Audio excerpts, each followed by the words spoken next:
Okay, so I think everybody's back, and so in this last session, we're just going to talk about sponsor responsibilities. And at any time, like, please feel free to raise your hand, ask questions. We want to make this as iterative as possible, and less me kind of imparting sponsor responsibility sort of regulations and requirements on you, because it's meant to be a review of the practical application of what these things look like.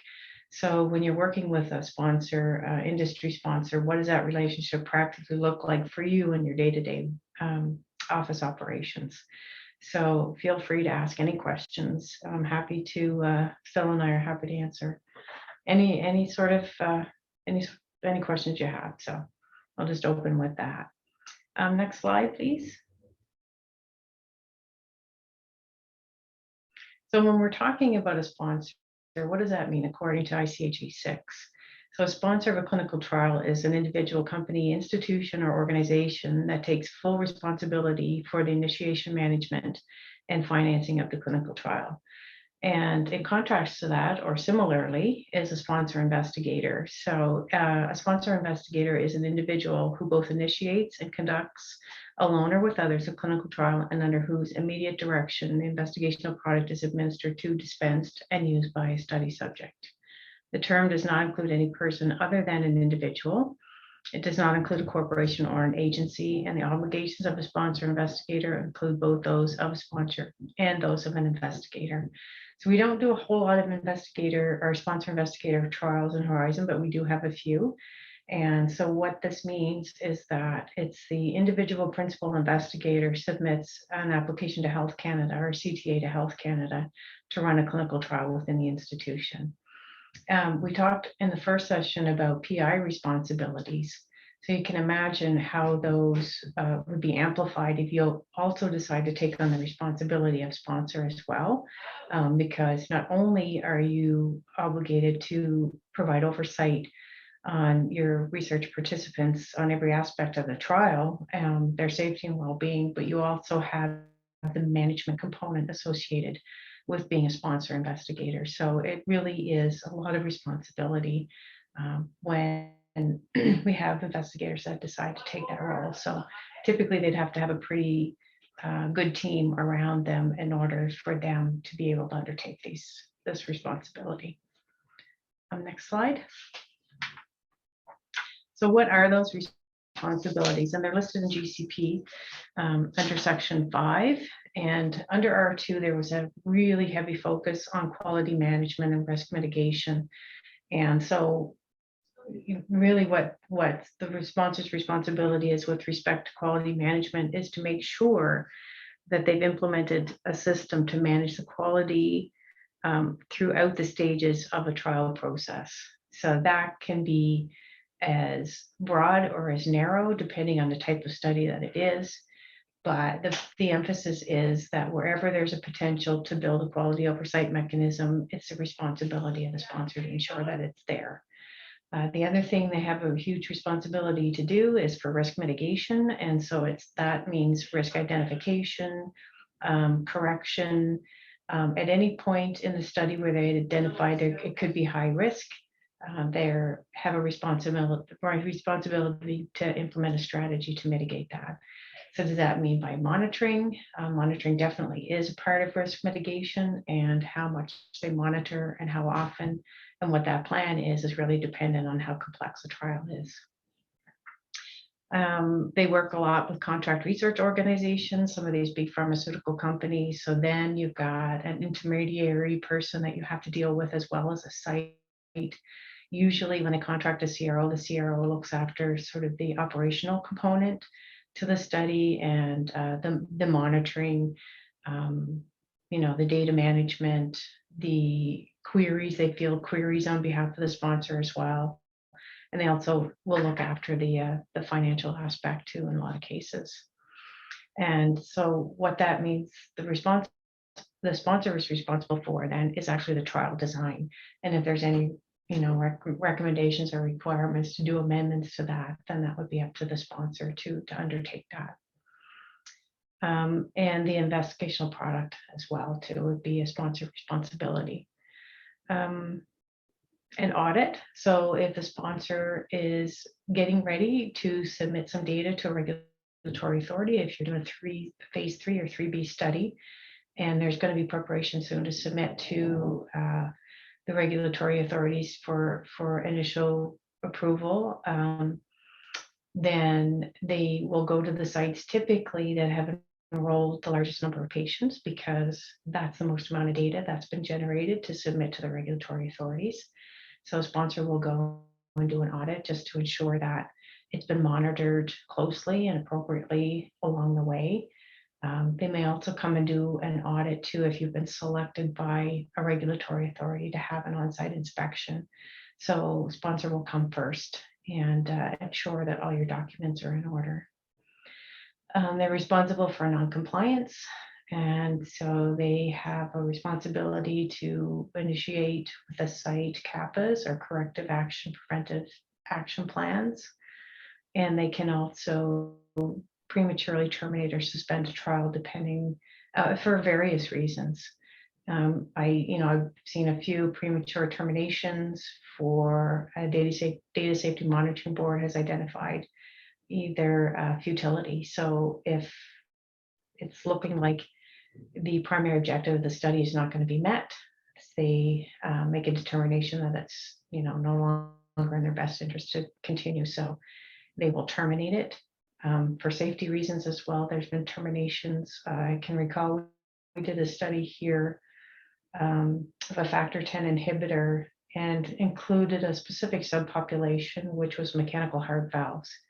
And so now I think if you see any commercial for Eliquis or Rivaroxaban, it always says, unless you have a mechanical heart valve. So that study was terminated because these patients had higher incidence of fatal bleeding, actually. So that trial was terminated. And they're responsible for generating clinical study trial reports and just providing oversight in general. So you can see I go back to, if you decide to take on that responsibility of investigator sponsor, everything within this in GCP section 4 and 5 are your responsibility. So it's really good to have a good support team around you if you decide to go down that road. Next slide. So specifically with monitoring visits, which is one of their risk mitigation strategies, the intent is to ensure that there's data integrity. That's really what they want to look at, and participant safety. But it's source data verification, or SDV, is one of the purposes of doing monitoring visits. And yeah, so just as I specified, it's looking at human participants are protected. And what's one of the ways you think that they would look to make sure that that's done? If anybody wants to throw anything out there? Make sure they get consent before they do anything with the participant. Yeah, exactly. So that's our principle of autonomy, right? So make sure that people are consented properly. Yeah, and there's another consideration too that goes into that. So it's not only informed consent, but it's also that participants were enrolled properly, so that they actually met the eligibility criteria. And that is a determination that's fully sits with a principal investigator, because I talked about that in the first session, that's making a medical determination. So making sure that they meet the eligibility criteria as well. So that the trial data is accurate, complete, verifiable from source documents. And I'm going to assume that everybody understands what source documents are, but just in general terms, a source document is the very first place that something was written. So that's what source document is. So it can either be in their medical record, it can be in clinic notes, it can be an image, but it's the first place that some piece of information was captured. And so when you transcribe that into a CRF, which is then a secondary source, they're going to come, because they only have the CRF data. So they're going to come on site or do a remote visit and want to look at the original place where you documented that to make sure that it's there. So that speaks to the data integrity piece. And they want to ensure the conduct of the trial is in compliance with the currently approved protocol amendments and with GCP and any other applicable regulatory requirements. So they'll look to make sure that your study visits were on time, that your testing was done within the window specified in the protocol.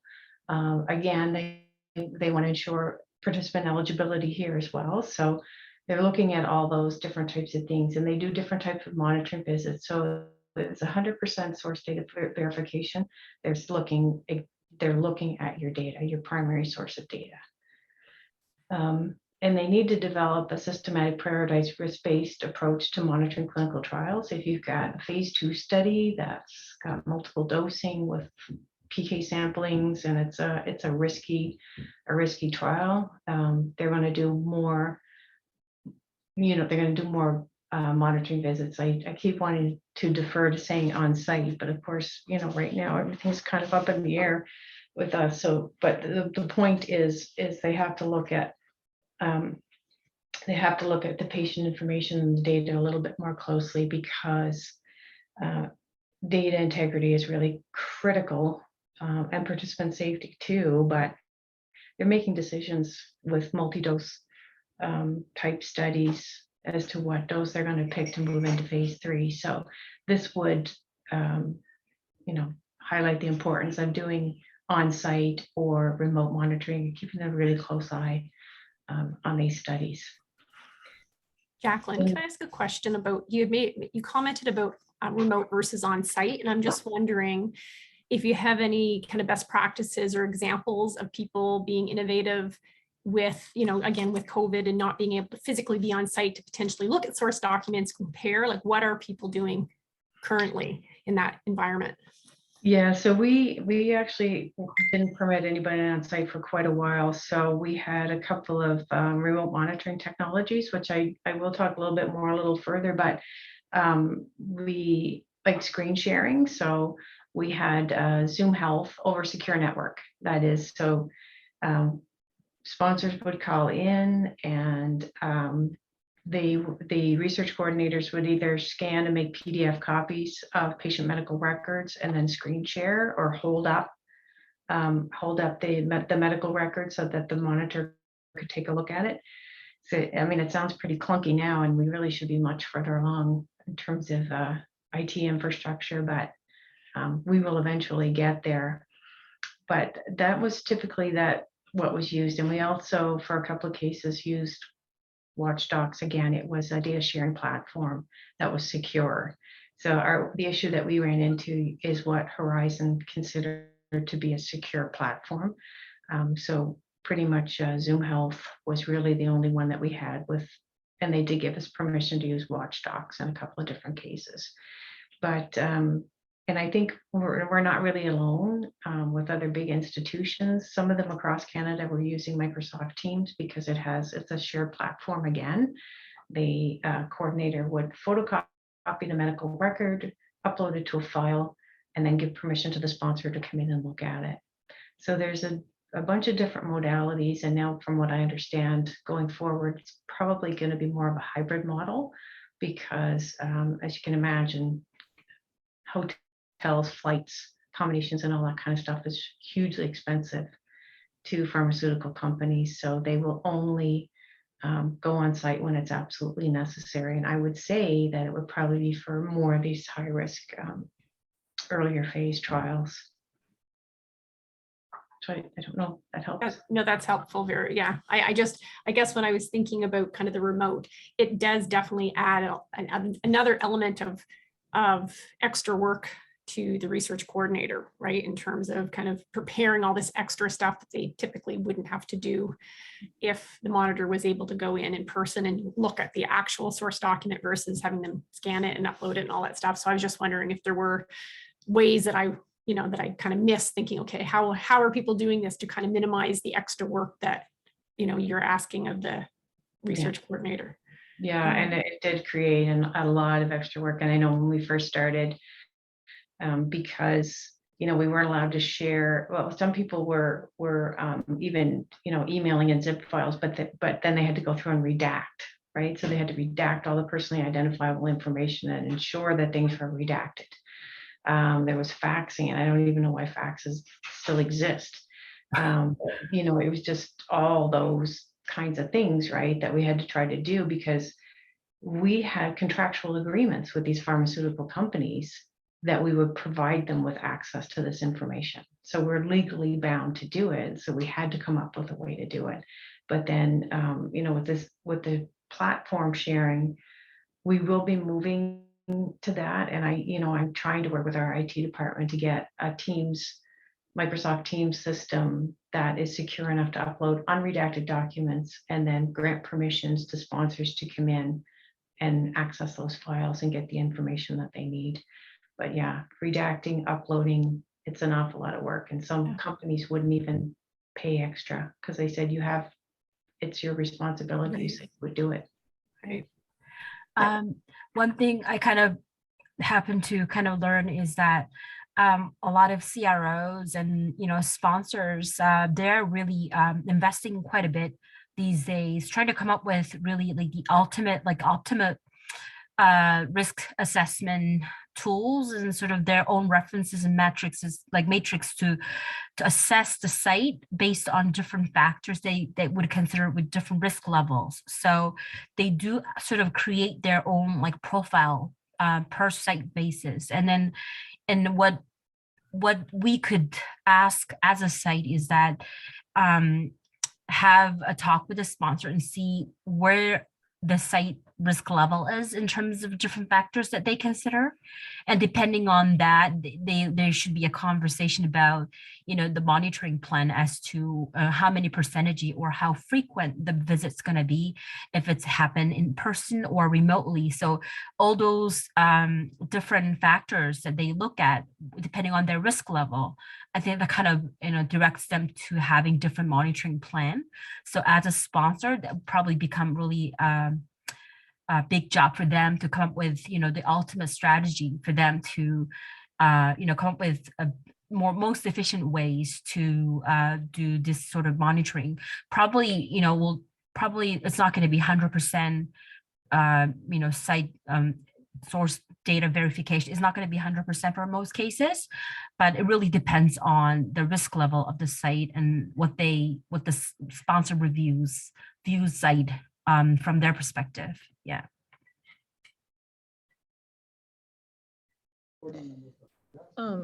Jacqueline, how much of a risk do you think the sponsor's taking for, I suppose it's less of a risk for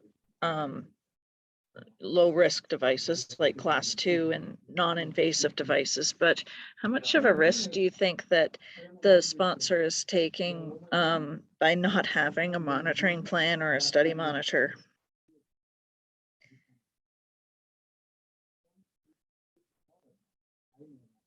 Hello? Hello? I can hear you, Sarah, but I don't know if Jacqueline is still available. Oh, what happened? I don't see her. I don't know. Oh, okay. Let me But just. someone's phone is definitely running. We could hear. Oh, is that right? Okay, let me just see. My goodness, hold on. It actually affected the whole Europe. It's not my phone. And when it came to India, it did not. Right, I hear phone. Mutated to something. Okay.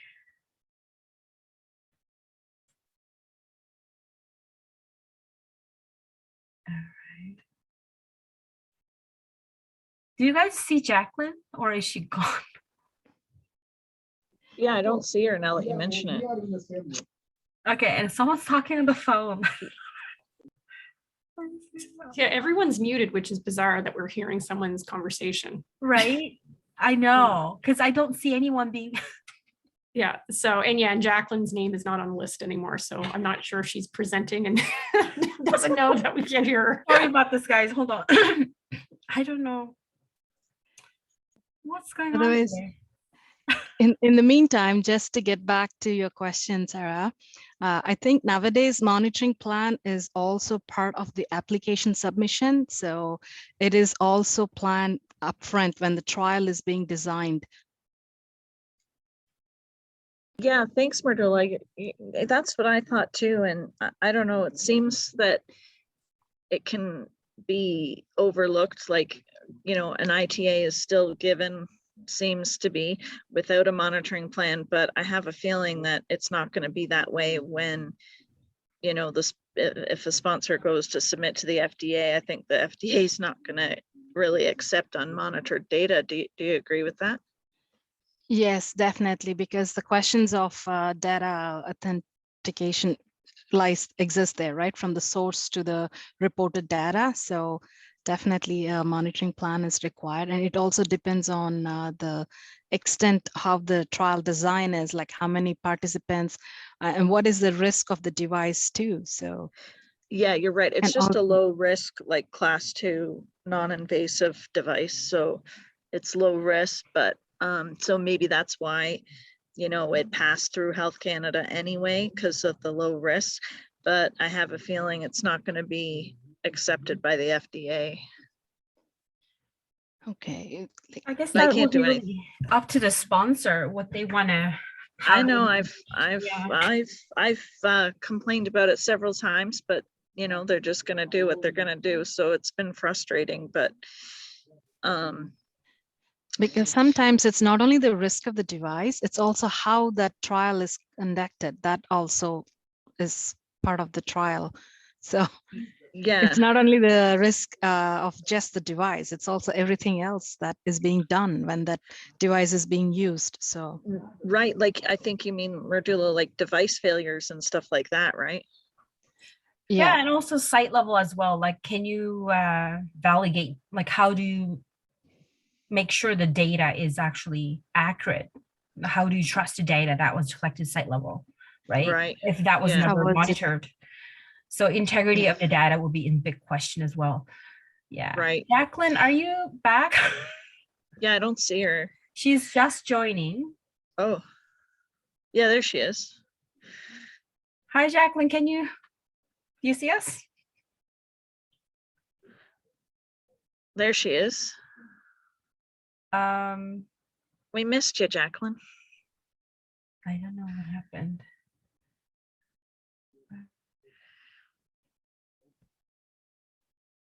I don't know what's happening. Here. I'm here. Can you hear me and see me? now? Yes, I can hear you. We lost you there. I know it kicked me right. The whole system, my whole laptop just went.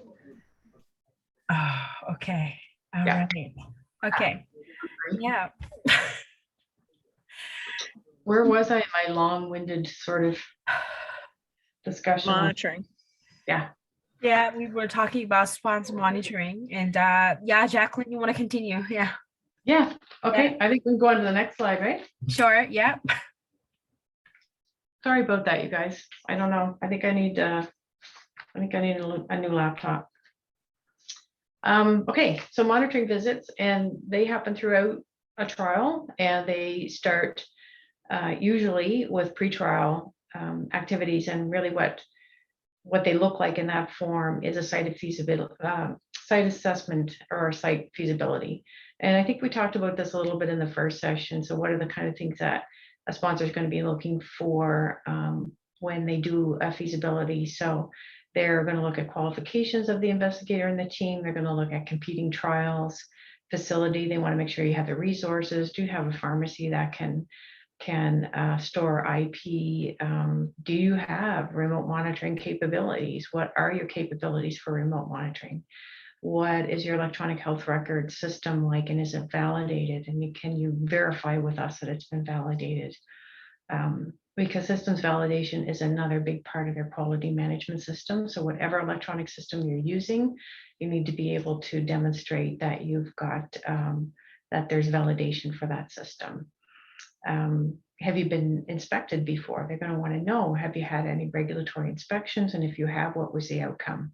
You don't need to share your inspection report, and actually you probably shouldn't, but you can tell them we were compliant or non-compliant, and just, kind of leave it at that. But that's really what they're looking for. They're looking at qualifications. They're looking at, the site as a source of,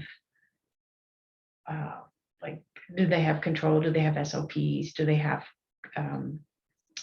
good operations overall. So it's site integrity, I guess, is what I'm trying to get at. And then once you've submitted to the HRPP and REB and you have all your approvals in place, means sponsor has their no objection letter from Health Canada. The site has its REB approval, and you have an executed clinical trial agreement. Then you typically have a site initiation visit, and that is to do some additional education and training on the protocol and the expectations. It's an opportunity to answer questions about protocol operations. Yeah, and it's just to go over the expectations the sponsor has of the site and the conduct of the trial.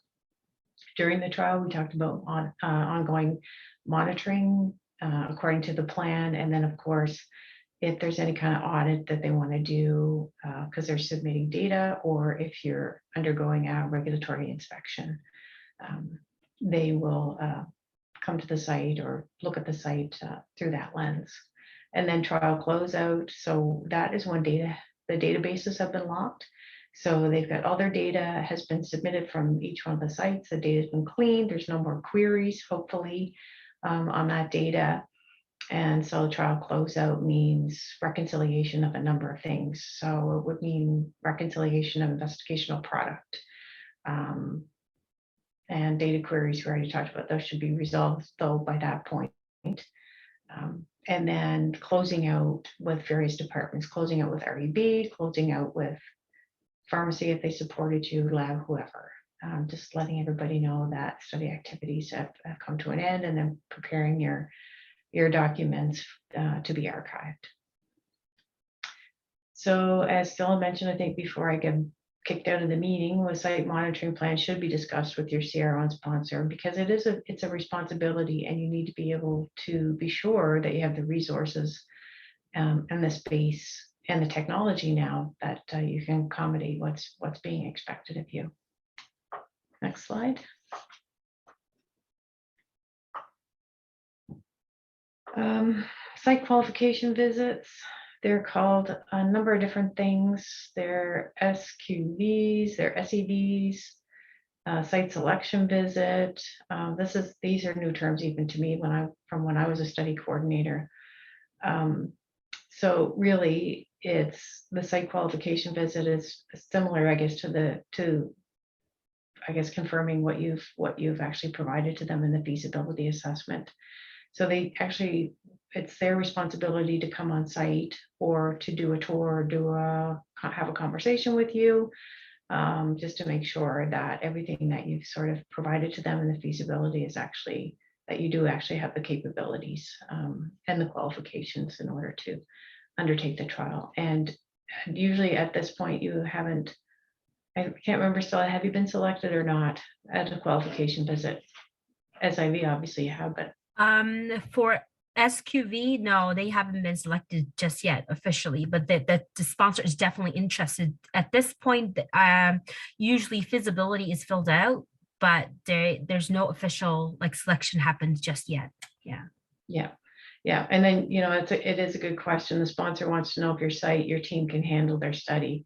And so you really have to ask yourself, can you? And I can't stress the importance enough. If you've signed a clinical trial agreement with the sponsor, is to take the opportunity and go through that, because we negotiate those in research services. It's delegated by the REB, and we have a contract manager, but we've obligated you to a number of things. And so essentially, where sponsor is responsible for everything from Health Canada's perspective when you do a CTA, that contract legally delegates those responsibilities to the site and to the investigator. And so it's probably worthwhile going in to take a look at, what you've committed to in terms of monitoring, SAE reporting, and submitting data and all those kinds of things, because those are legal terms within that contract. And it's sometimes pretty clearly spelled out what they're, not sometimes, all the times, what sponsors asking us to do.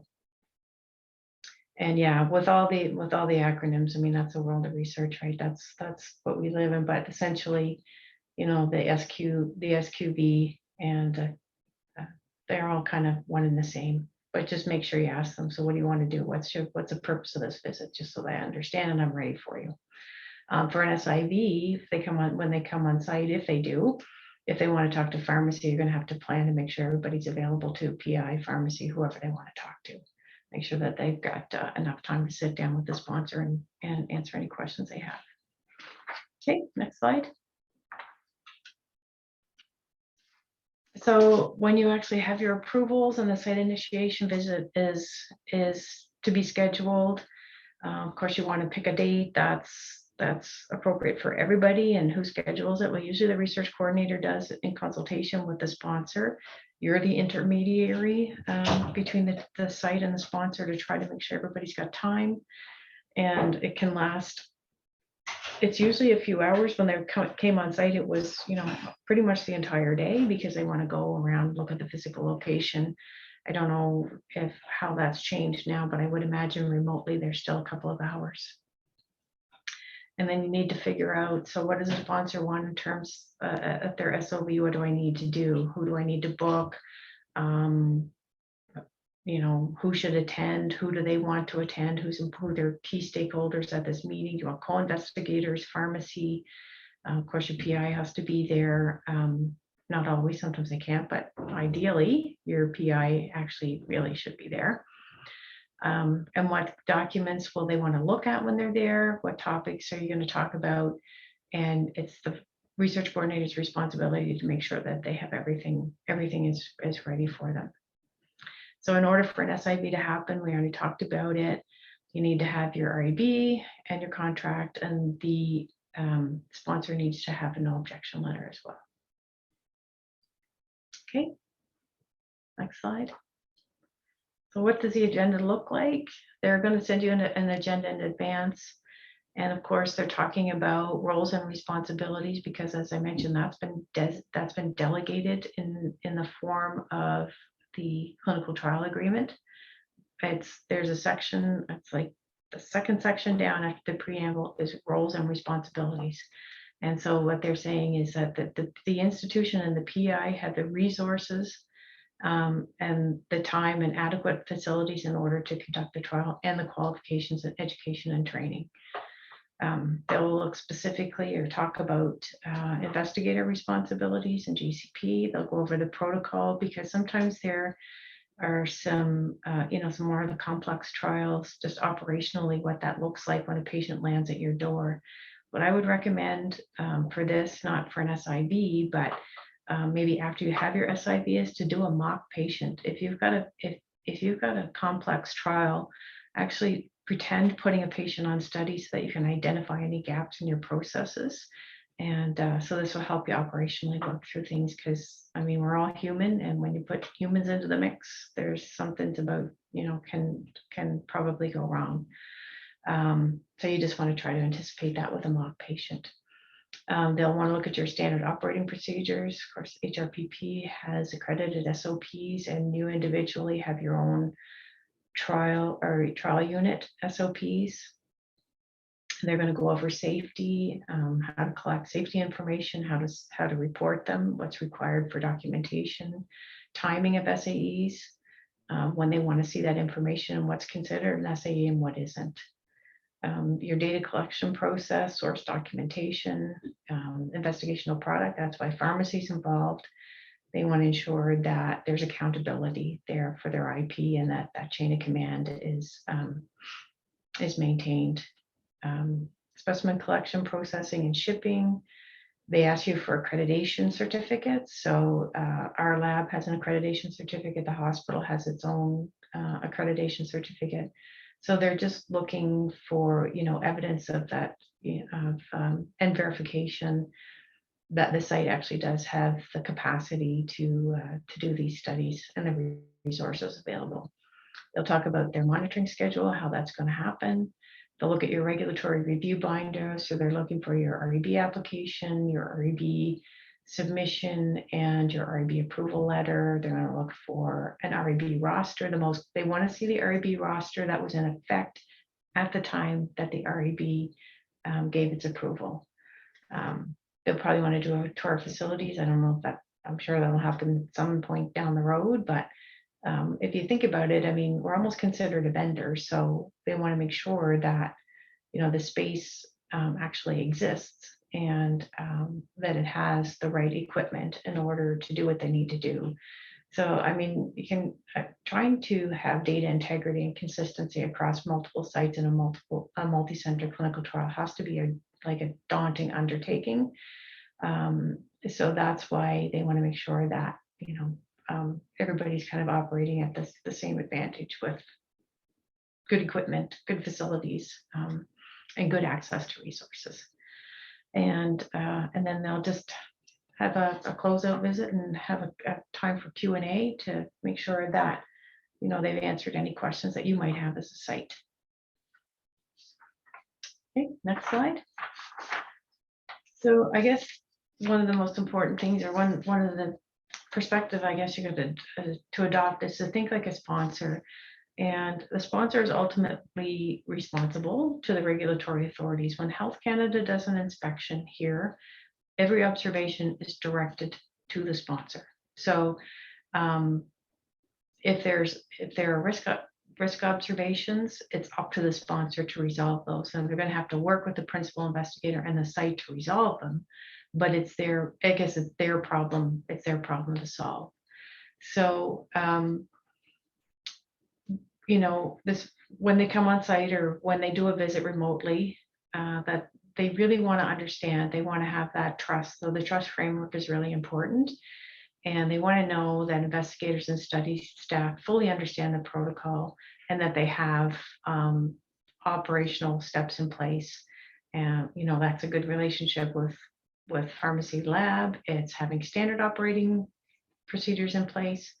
It's having education and training certificates for them to be able to look at. You're going to have GCP in Division 5 if you're doing a regulated study under Health Canada. And they want to be sure that everybody is clear and sufficiently trained, again, in their delegated roles and responsibilities. So they'll probably want to look at the delegation log too.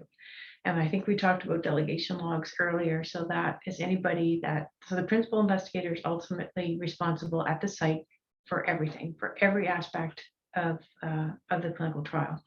They delegate responsibilities to people, and, you know, according to their qualification and education.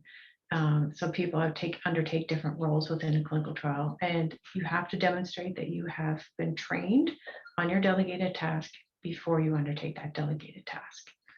And again, as we've highlighted there, at the end of the visit, this is your chance to ask them questions. So anything that you can think of, that's the time when you've got the team there and they're readily accessible to you to answer your questions.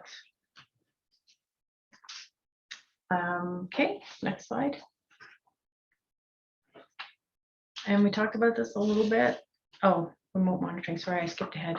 Yeah, but we did talk about it a little bit, and we do have guidance in our COVID-19 guidance document about remote monitoring and how, you know, what's current practice here. So de-identified copies, and that's what we were doing very early on, is redacting medical records and sending them to the sponsor. But again, I mean, the issue with that is it's not 100% source data verification because the name is redacted. So, you know, you run the risk of them having to come on site and do monitor it again to ensure that it is actually information associated with that study patient. And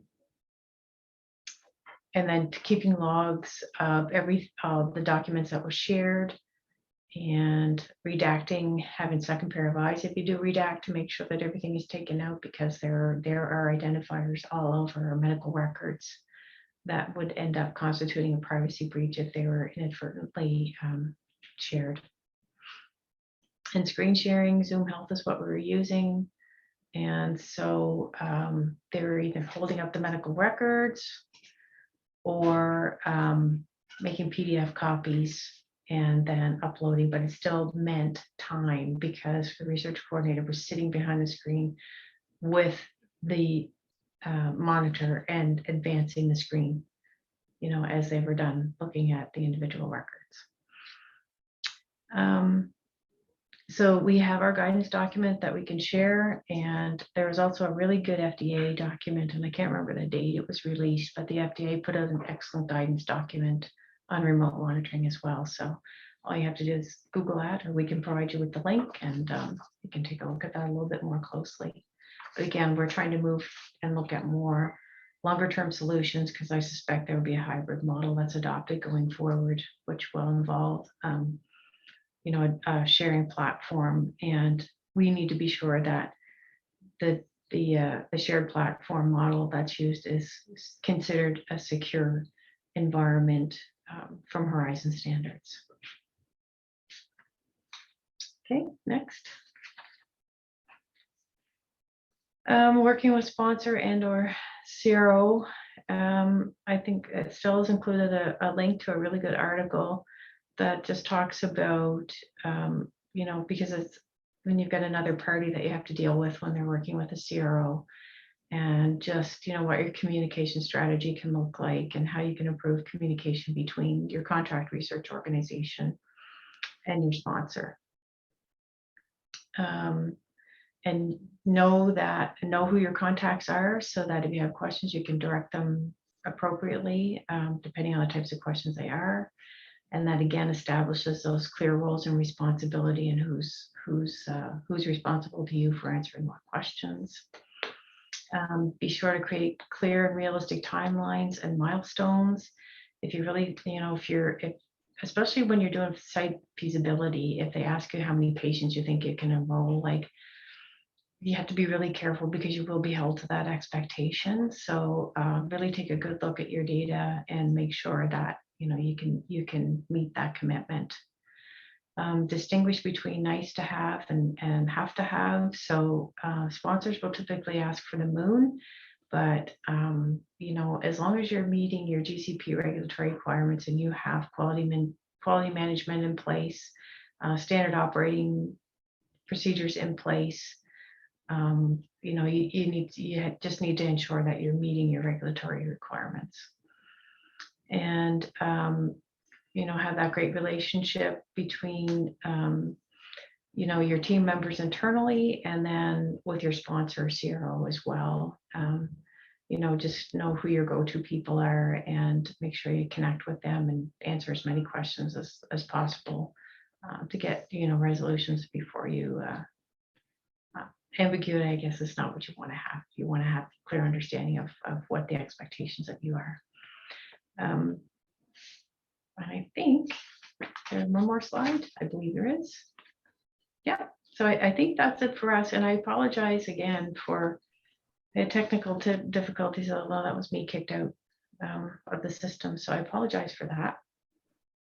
But we had a number of templates and things that we had put up there to show you. And so I think there was a few people that wanted to actually have a copy of those templates. So Stella made note last week and this week. So following this session, we'll be sure to